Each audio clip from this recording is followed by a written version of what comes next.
Hi, this is Kathy Fitz, and you can call me Fitz. And welcome to this group of videos that I'm making regarding the series of Heartbeat, which is what I write books on, and they are both personal development books and business books. And this particular series is about heart-based leadership. And people always ask me, they say, Fitz, what's heart-based leadership? I mean, they hear servitude leadership, they hear often the word heart-centered leadership, and yet I call it heart-based leadership. And servitude leadership is really something when you describe sharing the power or putting the needs of others first. And I would say that heart-based leaders certainly lead with servitude. However, they have some very specific qualities, and I want to break down three of those qualities for you today. So let's talk about the first quality of a heart-based leader.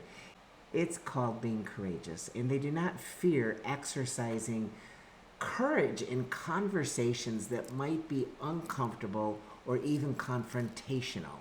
And I like to say carefrontational when I'm actually coaching CEOs and leaders.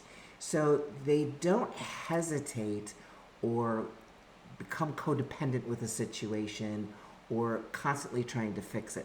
They just courageously move forward in that conversation, even if it's uncomfortable, because they're going to try to get to the heart of the matter. And that's real important because when you're leading an organization, you have to become the authentic leader. And you're also a leader that's going to be watched all the time. And so if you don't show up courageous, especially in your one-to-one conversations, the difficult conversations, whether they're with an employee, a vendor, a partner, you're going to find that the heart's kind of shrinking. You're not getting to the heart of the matter. And that's kind of the key element with heart-based leadership. They're always seeking to get to the heart of the matter. And we know what happens when conversations occur and we're kind of, skipping around the truth here. We maybe are throwing some sideways comments to try to, push the conversation this way. We need to, as leaders, lead from the heart, get very centered in that heart energy, and just look for the best in all conversations, even if they're tough conversations, even if it's a conversation where you might need to let someone go. It's a conversation where you have to course correct an individual. It's a conversation where you might have to ask tough questions. So that's the very first quality of a heart-based leader.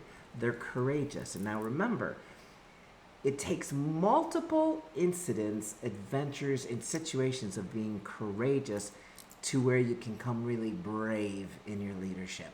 So welcome every opportunity. I call it course curriculum. You'll hear me talk about anything that happens within our life as life's course curriculum, and there's obviously course curriculum for leadership too. So when you're getting that tough situation and you have to kind of look for that courage within to get to the heart of the matter, just remember, the more that you have, you're going to slowly build that muscle of leadership up, and you'll find yourself leading with brave leadership.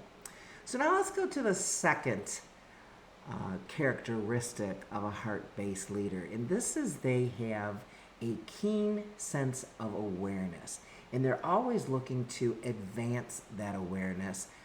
And that means, yes, they do understand emotional intelligence. That kind of is a word that many of us are familiar in business.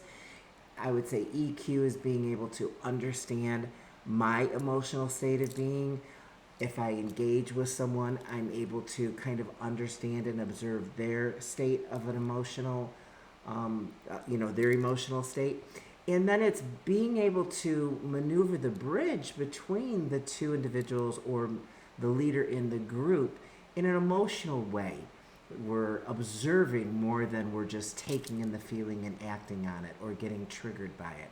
And so the sense of awareness, I always tell the CEOs and the leaders that I coach is that they got to be, they got to be three characters. They got to be the preacher, and they got to be the drug dealer. We'll get to that one.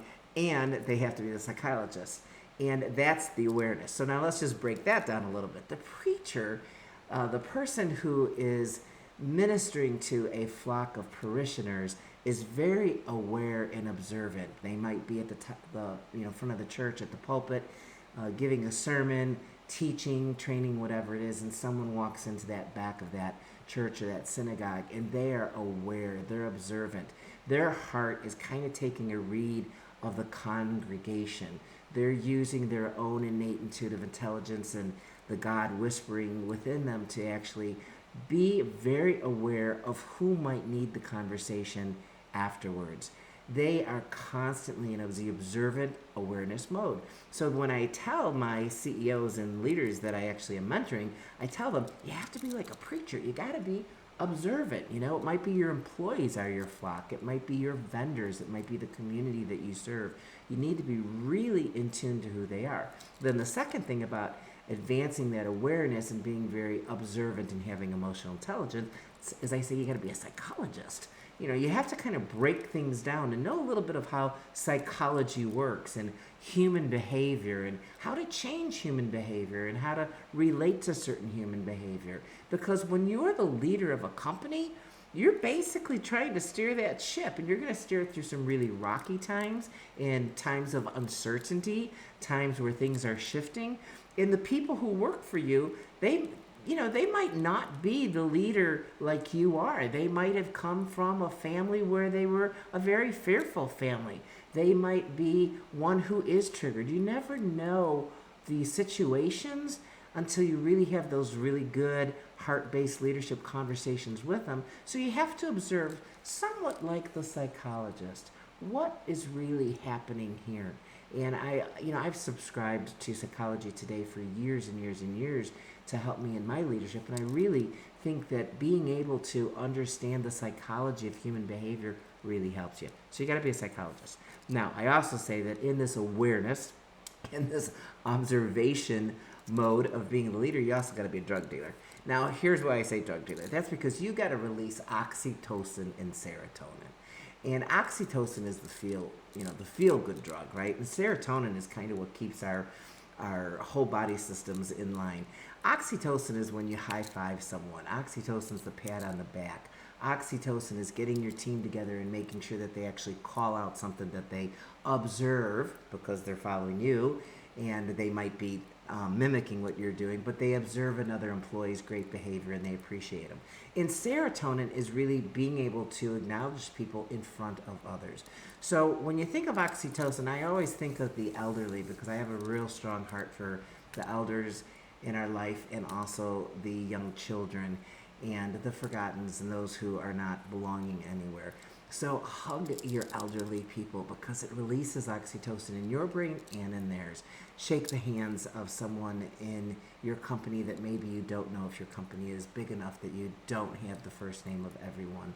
And recognize people publicly. That's releasing these great hormones and endorphins and all the drugs and chemicals in our body to make us feel good. So that is kind of what you're doing when you're advancing your awareness. You're becoming that preacher, the psychologist, or the drug dealer.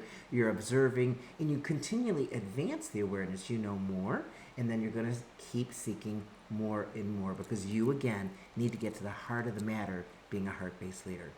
All right, so now let's do the third one in this video, and that is they live in the present moment and they avoid future tripping and living in the past. Now, obviously, there's times for some future thinking and visionary thinking, but future tripping is really going into the future with a fear-based energy. And again, fear, false evidence appearing real, right? It's only 50% of the time that it comes true, maybe even less. It's all fabricated in a story from our egoic mind. So we avoid future tripping, and we also avoid going into yesterday's history. The only thing that a heart-based leader does is they go into yesterday's history and they actually pull the wisdom.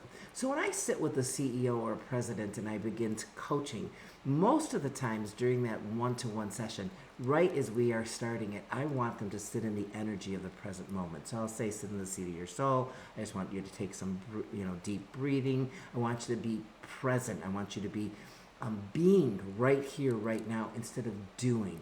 I want you to let go of tomorrow. I want you to let go of the past. I want you to center in on the senses and the gut feeling that you have and the heart that provides the direction, and then go up into the mind and see what stories and feelings occur in the mind. We get feelings and we create stories of them. That is being in the present moment. Some will call it mindfulness. It's difficult. However, if you practice number two of being very keenly aware, you cannot be aware unless you're in the present moment observing, right? It's kind of like if you had a dog or a pet or even small children and you're taking care of them and they were wandering off into some place that might not be safe. They could fall down, get hurt, fall on the lake or whatever. You're really focused right in that present moment. You're not thinking about tomorrow. Hopefully you won't be. And you're not thinking about yesterday. You're in the present moment being. So those are the very first three tenets of heart-based leadership. I am very glad that you listened in on this. Please go to the YouTube channel and subscribe to Two Chicks That Spark the Heart. I have lots of playlists both for business and for the coaching practices that I have. I also coach in intuitive leadership as well. And I also download wisdom nuggets for those who just need a daily practice of getting into the habit of downloading their own wisdom. So we'll see you soon. Meet Kathy Fitz, a passionate and creative business mind, and an extraordinary connector of people.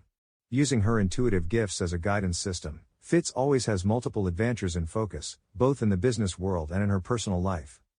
She is a heart-based living and leading expert, CEO coach, mentor, confidant, author and founder of the leading heart community and a serial entrepreneur. Stay connected with Fitz on her YouTube channel called Two Chicks That Spark the Heart and connect with her on LinkedIn. Also join her Facebook group called Heart-Based Leaders Making a Positive Impact in the World.